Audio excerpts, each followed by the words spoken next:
आप देख रहे हैं गरीब रसगुल्ला वाला। क्या एक गरीब हलवाई की बेटी एक लालची सेठ का साम्राज्य ढा सकती है? देखिए कैसे एक मामूली रसगुल्ले के डिब्बे ने बदला मदन लाल का नसीब और एक रात की साजिश ने खोला सेठ की तिजोरी का राज। ये कहानी है संघर्ष, षड्यंत्र और उस मीठी जीत की जिसे कोई चुरा नहीं सकता।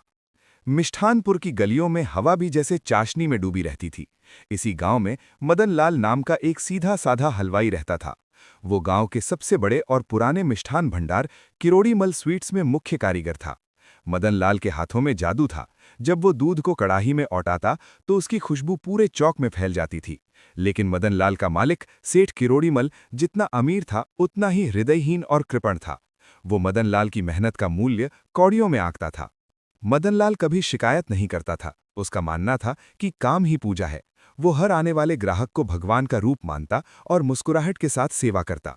सेठ किरोड़ीमल को बस गले में गिरते सिक्कों की खनक से प्यार था। वो अक्सर अपने कर्मचारियों मदन लाल, कालू और सोमू को छोटी छोटी गलतियों पर वेतन काटने की धमकियां देता रहता था। मदन लाल अशिक्षित था, पर उसके संस्कार ऊंचे थे। घर में उसकी वृद्ध माँ, पत्नी कमला और दो बच्चे राधा और गोपाल थे। राधा सरकारी स्कूल में पढ़ती थी और अपने पिता के त्याग को बखूबी समझती थी। वो अक्सर गोपाल को साथ लेकर दुकान पहुंच जाती ताकि अपने पिता का हाथ बटा सके।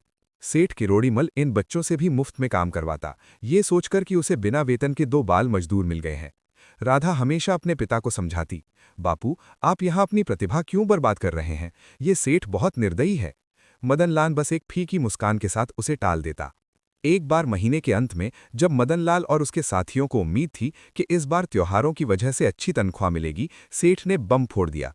उसने कहा, पिछला महीना घाटे का रहा, तुम लोगों ने ठीक से काम नहीं किया, इसलिए इस बार किसी को एक ढेला भी नहीं मिलेगा। ये सुनकर सबके पैरों तले जमीन खिसक गई। घर पहुंचकर जब मदन लाल ने ये समाचार सुनाया तो राधा का खून खौल उठा। उसने कहा, बापू ये अन्याय है। लेकिन मदन लाल शांत रहा। वो जानता था कि सेठ के खिलाफ बोलना अपनी नौकरी खोना है। कुछ ही दिनों बाद दुकान की तिजोरी से बड़ी रकम गायब हो गई। सेठ किरोड़ीमल आग बबूला हो गया। उसने बिना किसी सबूत के मदन लाल पर चोरी का इल्जाम लगा दिया, क्योंकि वो अक्सर देर रात तक काम करता था। उसने सबके सामने मदन लाल को अपमानित किया और उसे धक्के देकर नौकरी से निकाल दिया। मदन लाल टूट चुका था। कमला ने उसे ढांढस बंधाया, चिंता मत कीजिए, हम भूखे नहीं मरेंगे। लेकिन शहर और गांव के किसी भी दुकानदार ने उसे काम नहीं दिया, क्योंकि सेठ ने सबके कान भर रखे थे। आर्थिक तंगी के बीच एक रविवार को कमला ने घर में बचे हुए दूध और चीनी से कुछ विशेष पनीर वाले रसगुल्ले बनाए। उसने एक छोटे डिब्बे में रसगुल्ले भरकर बच्चों को दिए और कहा, ये अपने बापू को शहर के बस स्टैंड पर दे आओ, वो नौकरी ढूंढने जा रहे हैं। राधा और गोपाल स्टैंड पहुंचे, पर बस छूट चुकी थी। वो उदास होकर बैठ गए। तभी एक सज्जन जो शहर के बड़े होटल के मालिक थे वहां आए और मिठाई की तलाश करने लगे। राधा ने साहस जुटाया और कहा, साहब दुनिया में तो बहुत मिठाइयां मिलेंगी, पर मेरी माँ के रसगुल्लों जैसा स्वाद कहीं नहीं मिलेगा। उस व्यक्ति ने कौतूहलवश एक रसगुल्ला चखा। स्वाद इतना दिव्य था कि उसने तुरंत 25 किलो का बड़ा ऑर्डर दे दिया और कुछ पेशगी भी दे दी। यहीं से मदन लाल की किस्मत बदल गई। उसने अपनी छोटी सी झोपड़ी में रसगुल्ले बनाना शुरू किया। धीरे धीरे उसका काम चल निकला। उसने साइकिल पर मटके रखकर गांव-गांव रसगुल्ले बेचना शुरू किया। वो शुद्धता और कम कीमत पर जोर देता था। जल्द ही कालू और सोमू भी सेठ की गुलामी छोड़कर मदन लाल के साथ जुड़ गए। तरक्की देखकर सेठ जल भुन गया। उसने कालू को बहकाया कि अगर वो मदन लाल के रसगुल्लों में बदबूदार रसायन मिला दे तो वो उसे बहुत पैसे देगा। कालू की माँ बीमार थी, इसलिए वो सेठ के बहकावे में आ गया। रोज मदन लाल के रसगुल्ले सड़ने लगे। मदन लाल को समझ नहीं आ रहा था कि क्या हो रहा है। राधा को शक हुआ। एक रात उसने और सोमू ने जागकर रसोई पर नजर रखी।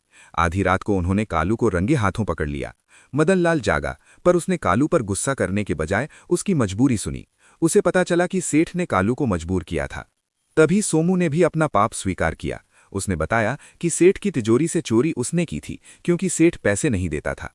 उसने वो चोरी की रकम मदन लाल को दी। मदन लाल ने वो रकम ली और चुपचाप सेठ किरोड़ीमल के पास पहुंचा दी। जब सेठ ने पैसे देखे तो उसने फिर नाटक शुरू किया और गांव वालों को बुलाकर मदन लाल को चोर साबित करने की कोशिश की। लेकिन तभी कालू वहां पहुंचा और उसने पूरी सभा के सामने सेठ की साजिश का पर्दाफाश कर दिया। गांव वालों को अब सेठ की असलियत पता चल चुकी थी। किसी ने मदन लाल पर शक नहीं किया, क्योंकि जो चोर होता है वो खुद पैसे लौटाने नहीं आता। सेठ की दुकान पर ताला लग गया और मदन लाल का शुद्ध रसगुल्ला भंडार पूरे जिले में प्रसिद्ध हो गया। मदन लाल ने कालू की मां के इलाज के लिए पैसे दिए और सोमू को भी सही रास्ता दिखाया। ईमानदारी की जीत हुई और मिष्ठानपुर के रसगुल्लों में अब मदनलाल की ईमानदारी की असली मिठास घुल चुकी थी।